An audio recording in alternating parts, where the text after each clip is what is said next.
안녕하세요. 오늘 1월 30일 주일 저녁 예배 영상을 통해서 함께 하나님께 예배하면서 은혜를 나누도록 하겠습니다. 여러 가지 지금 코로나로 인해서 우리가 좀 자유롭지 못한 그런 분위기가 있으니까 전 어쩔 수 없이 지금 영상 예배로 예배를 드리고 있지만은 우리가 이렇게 지낼 수밖에 없는 이런 상황에서 또 하나님 말씀을 이렇게라도 살피면서 또 예배의 형식인 어떤 찬양도 빠지고 대표기도도 빠지고 하는 이런 좀 어려움도 있지만은 이런 상황 속에서도 우리가 하나님 말씀을 살피면서 이것으로 또 예배를 또 대신할 수 있는 그런 시간이 될 수 있기를 원합니다. 어쨌든 이 예배는 우리 하나님께 무릎을 꿇고 하나님께 경배하고 하나님 말씀에 귀를 기울이고 또 하나님을 환영하고 또 주님을 받아들이고 주의 말씀에 귀를 기울이는 이런 모든 그 행위니까 이 시간을 통해서도 함께 그 하나님 말씀을 들으면서 은혜를 나누고 또 주님께 집중할 수 있는 그런 시간이 될 수 있기를 원합니다.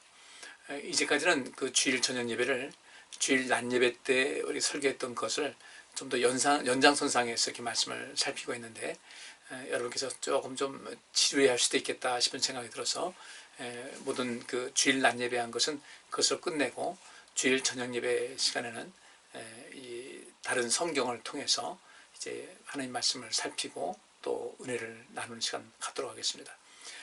지금 수요일에는 로마서를 가지고 이렇게 공부를 하고 있습니다.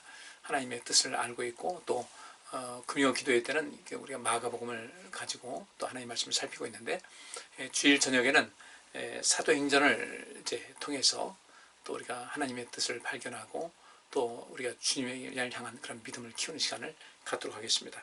오늘은 사도행전 1장 1절부터 11절까지 말씀을 통해서 은혜를 나누는 시간 갖도록 하겠습니다.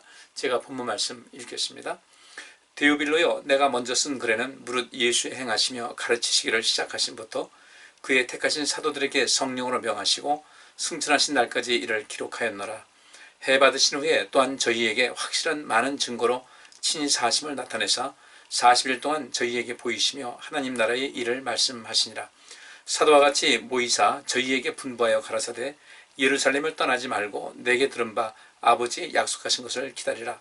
요한은 물로 세례를 베풀었으나 너희는 몇 날이 못되어 성령으로 세례를 받으리라 하셨느니라. 저희가 모였을 때 예수께 묻자와 가로되 주께서 이스라엘 나라를 회복하심이 이때니까 하니 가라사대 때와 기한은 아버지께서 자기의 권한에 주셨으니 너희의 알 바 아니요 오직 성령이 너희에게 임하시면 너희가 권능을 받고 예루살렘과 온 유대와 사마리아와 땅끝까지 이르러 내 증인이 되리라 하시니라. 이 말씀을 마치시고 저희 보는 데서 올려 가시니 구름이 저를 가리어 보이지 않게 하더라. 올라가실 때에 제자들이 자세히 하늘을 쳐다보고 있는데 흰옷 입은 두 사람이 저희 곁에 서서 가로되 갈릴리 사람들아 어찌하여 서서 하늘을 쳐다보느냐. 너희 가운데서 하늘로 올리우신 이 예수는 하늘로 가심을 본 그대로 오시리라 하였느니라. 아멘.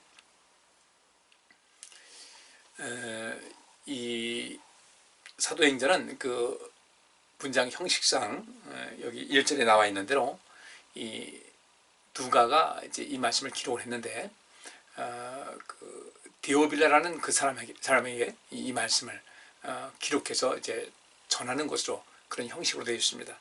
이 데오빌로라는 그 단어는 이제 우리말로 이렇게 데오빌로라고 했지만 원래는 그 두 단어, 이 히라보로서의 두 단어가 합성된 것인데 하나는 데오스, 하나님이라는 단어, 데오스, 그리고 이 필레오, 사랑한다는 그 뜻의 필레오라는 단어가 합성이 됐어요. 그러니까 데오스, 필레오라는 이 두 단어가 합쳐져서 데오빌로다. 그러니까 우리가 우리말로 하니까 데오빌로인데 이 원래 그 히라보는 그냥 데오빌로가 아니라 데오스 필레오라는 그런 뜻이 이 두 단어가 합성이 된 거예요. 그러니까 하나님을 사랑하는 사람이라는 뜻이죠. 그 이름 자체가. 그러니까 이 말에는 그 데오빌로 각하, 이게 굉장히 높은 직책에 있는 그런 사람이에요. 근데 하나님을 사랑하시는 데오빌로 각하께 이 글을 씁니다. 그리고 말하기를 먼저 쓴 글에는 이 누가가 이제 두 성경을 썼잖아요. 누가복음하고 이제 사도행전을 썼는데 누가복음에도 먼저 그 이야기를 쭉 한 거예요. 그 첫 번째 편지 누가복음에서는 어떻게 됐는가?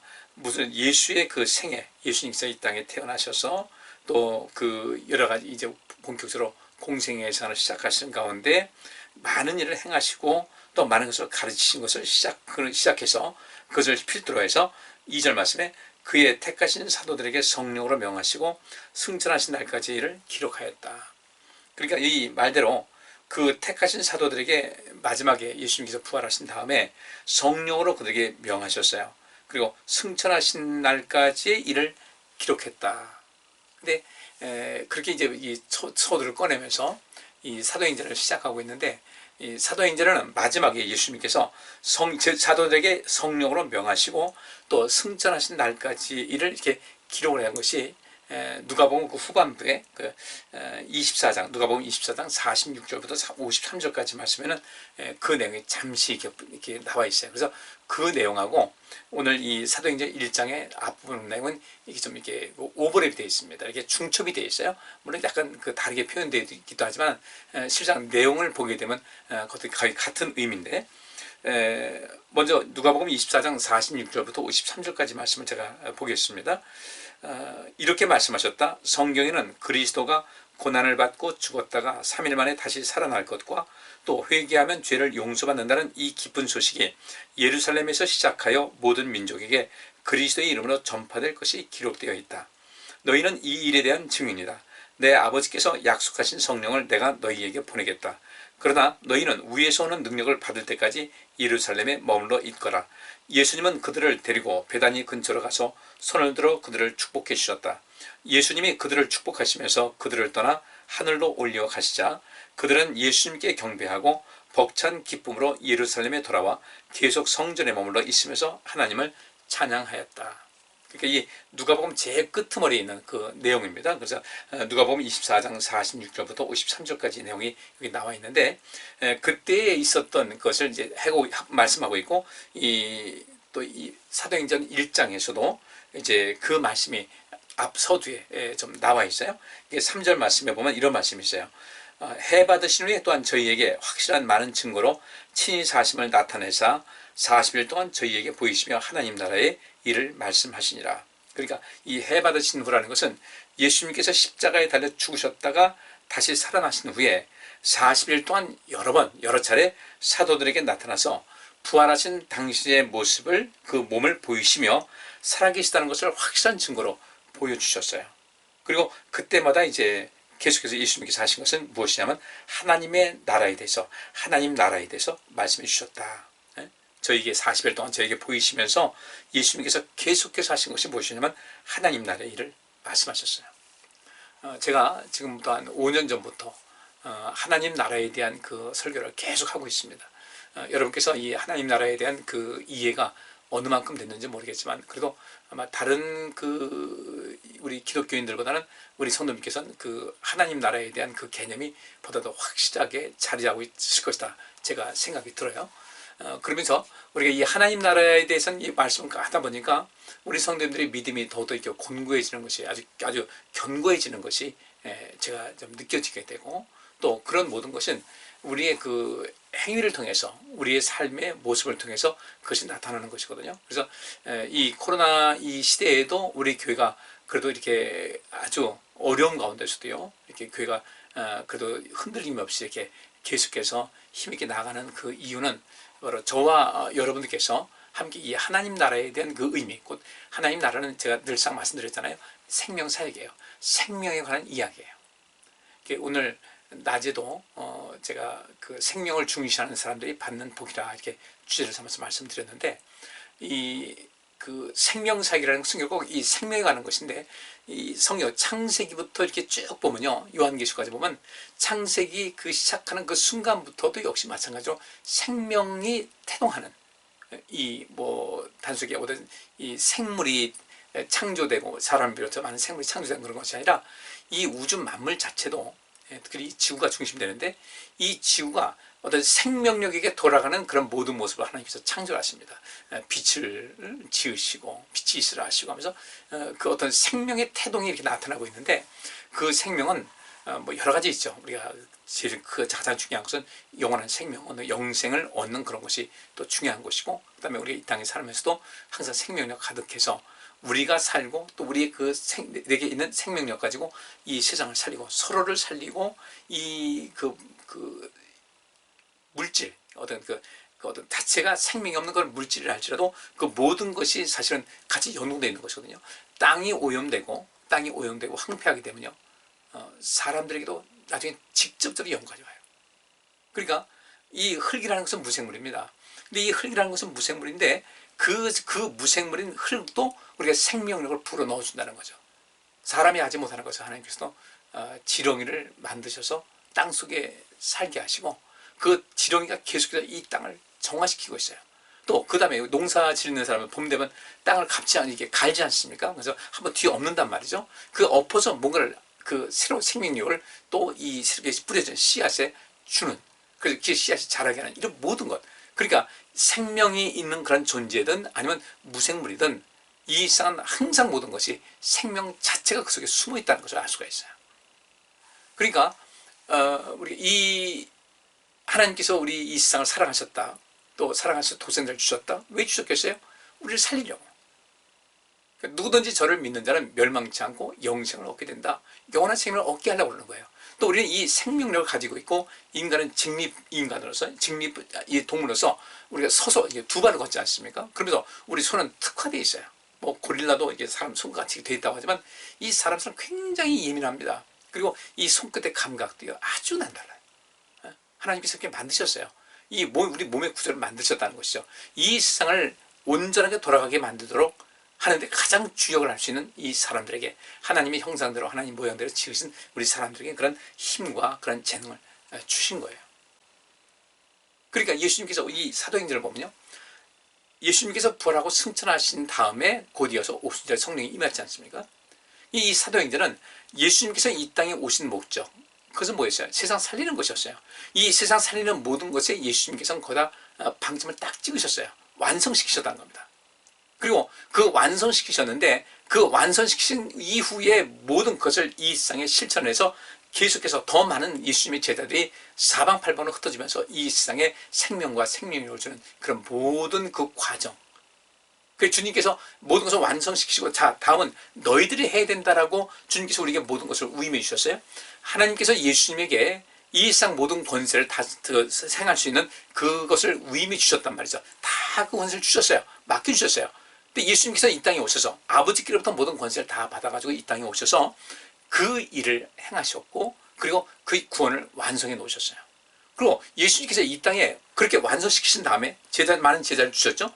예수님께서 홀로 여기저기 다닐 수 없으니까 이제는 예수님께서, 또 우리 하나님께서 하신 방법은 뭐냐면, 예수님의 제자들에게 성령을 임하게 하셔서 그 한 사람 한 사람이 예수님의 분신이 되어 예수님께서 이 땅에 행하셨던 그 놀라운 구원의 사역을, 구원의 역사를, 곧 우리가 그리스도는 아닌데 그리스도적인 사명, 예수님께서 우리에게 보내신 성령이 우리에게 임하심을 통하여 우리도 이 권능을 받아 능력받아서 예수님께서 행하신 그런 모든 일을 우리가 또 더 온전하게 이뤄가는, 예수님께서 완성해 놓으신 것을 우리가 그것을 이제 이 실상에서 적용해가는 그런 역할을 우리가 하는 것이거든요.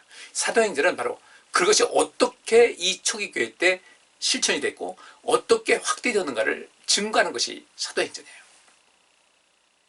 따라서 우리가 이 초기 교회로 돌아가자라는 것은 뭐 무조건 초기 교회 그 모습 그대로 돌아가는 건 아니에요. 시대가 바뀌었잖아요. 바뀌었으니까 우리 지금 이 시대에서 초기 교회에 어떤 성령께서 임하셔서 어떤 일을 행하셨을까? 뭐 핵심적인 건 다른 건 아닙니다. 예수 그리스도의 증인되는 거예요. 예수 그리스도의 증인되는 삶을 살아가는 것이 우리의 핵심적인 사명인데, 이것을 그 당시에 어떻게 행했을까를 우리가 관심 있게 보자는 거예요. 그리고 그 관심 있게 보는 것이 끝나는 것이 아니라 이제는 우리가 오순절 성령의 역사, 성령의 임재하심을 통하여 예수님의 제자들이 성령 받은 그 120명의 사람들이 이제는 어느 한 곳에 머물러 있지 않고요, 계속해서 흩어져 나간 거예요. 흩어져 나가면서 그들이 나갔을 때 그 속에서 그들은 무엇을 봤는가? 하나님의 모습을 봤어요. 예수 그리스도의 모습을 봤고요. 예수님께서 말씀하시잖아요. 나를 본 자는 하나님을 본 것인데 어찌하여 나를 보고서도 하나님을 보여달라고 하느냐? 우리를 통해서 예수님을 사람들이 볼 수 있게 해야 되고요, 하나님을 볼 수 있게 해야 된다는 거예요. 그것이 어떻게 가능한가? 성령의 임재함을 통하여. 그것이 안 되면 어려워요. 한계가 있어요. 그래서 이제는 이 성령 시대를 살고 있는데 예수님께서 오셔서 이제 그 고난당하시고 죽으시고 부활하시고 승천하신 다음에 바로 예수님께서 당신이 갖고 있는, 예수님께서 이 땅에 계실 때 그 모든 일을 행할 수 있도록 뒷받침하셨던 우리 성령님의 그 성령님을 이제는 우리에게도 보내주신 거예요. 그러니까 우리는 이 성령 충만을 받아서 우리가 어떤 일이 될 것인가, 예수님께서 행하신 일을 그대로 행할 수가 있어야 돼요. 그것이 바로 성령 받은 사람들의 삶의 모습인 겁니다. 그런데 우리 한번 가만히 보세요. 우리 한국 기독교가 성령 운동 한참 할 때 과연 예수님의 분신이 돼서 예수님 같은 그런 모든 일을 행하고 있었을까? 교회는 외적으로 엄청나게 양적으로 팽창 확장됐어요. 엄청나게 부흥됐어요. 그런데 그때 우리 모두가 예수 그리스도의 분신이어서 우리가 그리스도인인 거예요.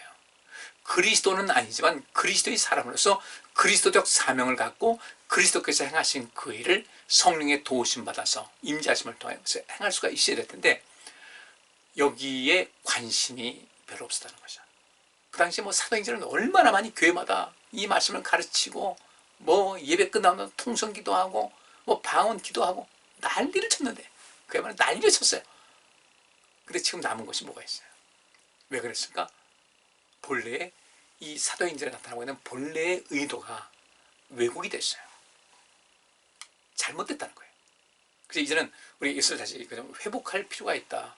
이 사도행전은 굉장히 중요한 책입니다. 성경 전체가 굉장히 중요한 책인데 성령께서 임하신 가운데 성령께서 어떻게 역사하셨는가, 또 성령께서 역사하시는 가운데서도 어떠한 또 이 사단의 방해 공작이 있었을까, 또 이 성령이 역사하는 가운데 어떤 그 열매가 있었을까, 결과가 있었을까, 성령이 임하신 것은 어떤 일이 있었을까, 그 보면 알고 있는 거거든요. 알 수 있는 것이거든요.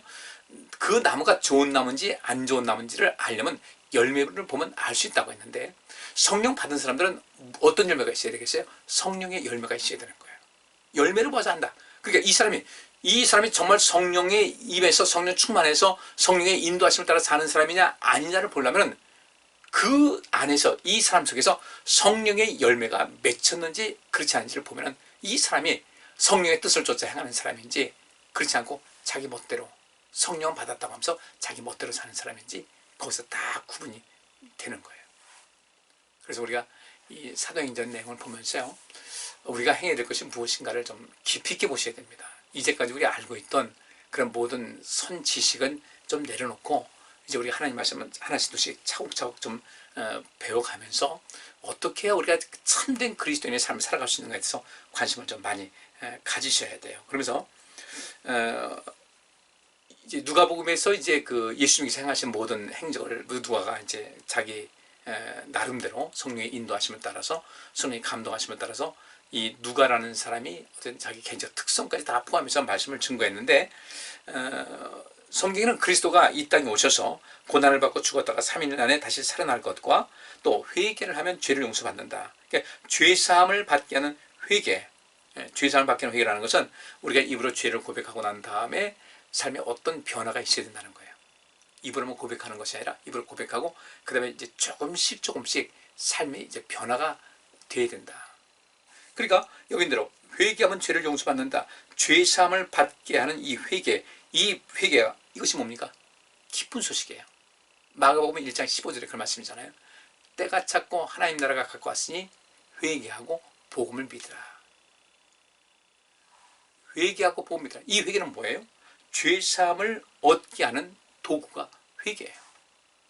그러니까 회개는 주님께 대한 내 어떤 죄의 고백이 있는 것이고, 또 이것이 하루아침에 모든 것이 완벽하게 변화되지 못한다 할지라도 서서히 조금씩이라도 내 삶의 방향이 이렇게 선회하는 거예요. 하나님께서 기뻐하시는 방에서 저 선회할 수 있어야 되고요. 그것이 뭡니까? 그 자체가 복음인 거예요. 내가 이렇게 변화되고 있다. 지금 나는 복음이 내 속에서 작용하고 있는 거예요. 여러분들 변화되고 있습니까? 우리가 세월 지나가면서 점점 내 어떤 구태의연한 그런 모든 것, 어떤 지금 새로운 변화, 엄청나게 세상은 변화하고 있는데 그거 따라가지 못하다 보니까 자꾸 불평이 나오거든요. 따라가야 돼요. 저희 집사람 그날도 대학교 협의회에서 강의하는 거 제가 옆에 지켜봤어요. 그 강의하는 거 보니까 저는 그래도 감사하게 그런 모든 것이 거의 제가 모르는 것도 있어요. 왜냐하면 그 강의하는 건 그것만 파고 있다 보니까 제가 모르는 것도 있어요. 모르는 것도 있는데 되게 이해는 된단 말이죠. 아, 저 기능도 있었구나 이런 거죠. 그래서 처음부터 저게 뭐지? 무슨 뭐 외래어 같기도 하고 외계인이 쓰는 외계어 같기도 하고 이러면 안 되잖아요.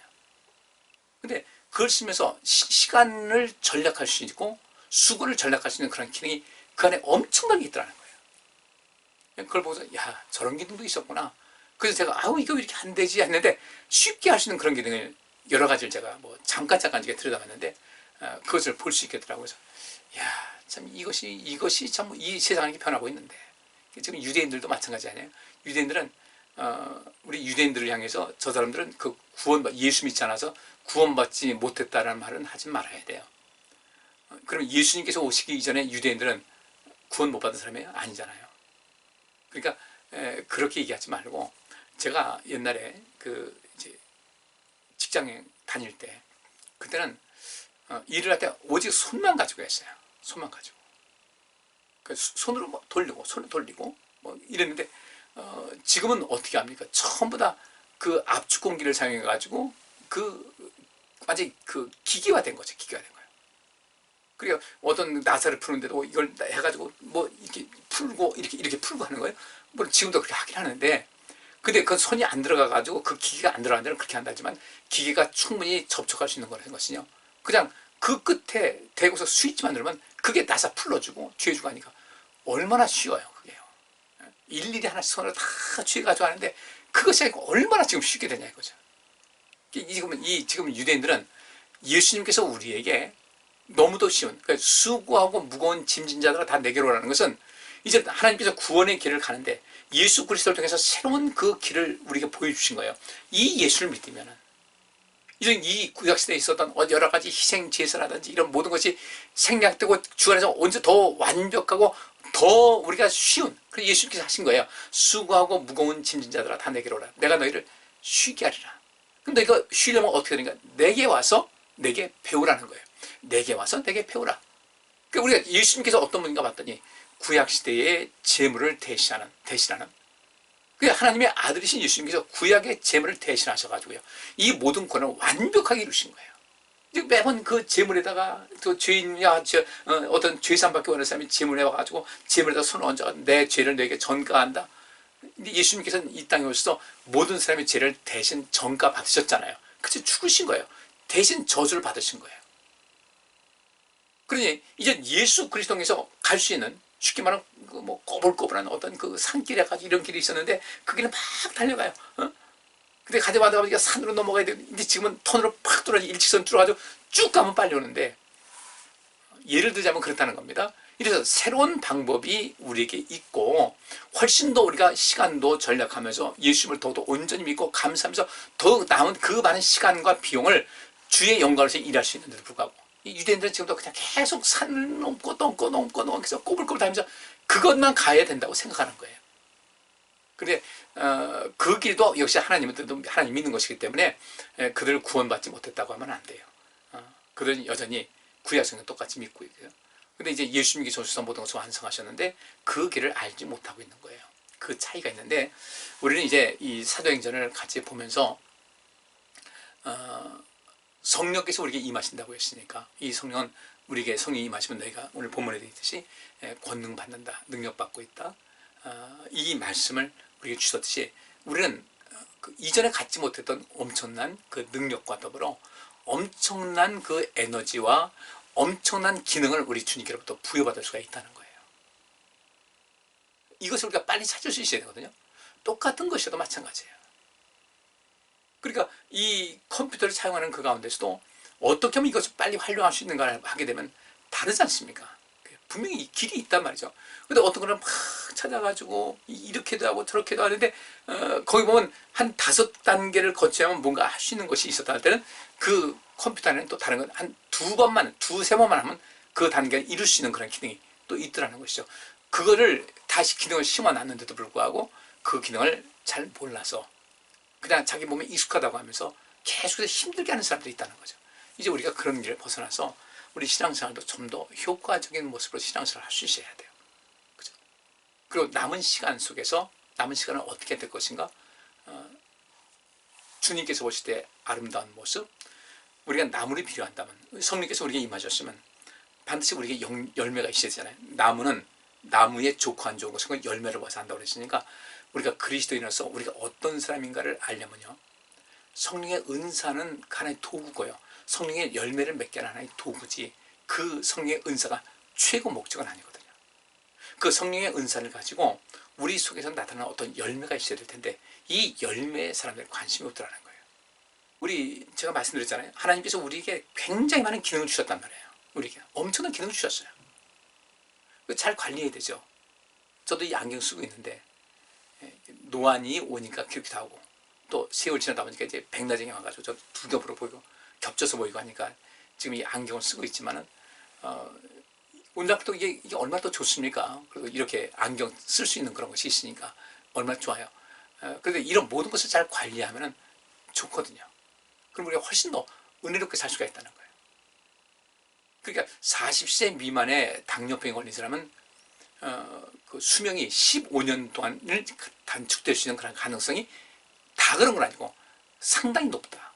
따라서 지금 일찌감치 당뇨가 오신 분들은요, 그 본래의 내 몸의 생명, 수명을 회복하기 위해서 정말로 관심을 많이 가지셔야 돼요. 어떻게 내가 관리할 것인가. 처절한 자기가 이 싸움인 거예요. 그래서 내가 회복할 수 있어야 되고 그렇게 살아야 된다고요.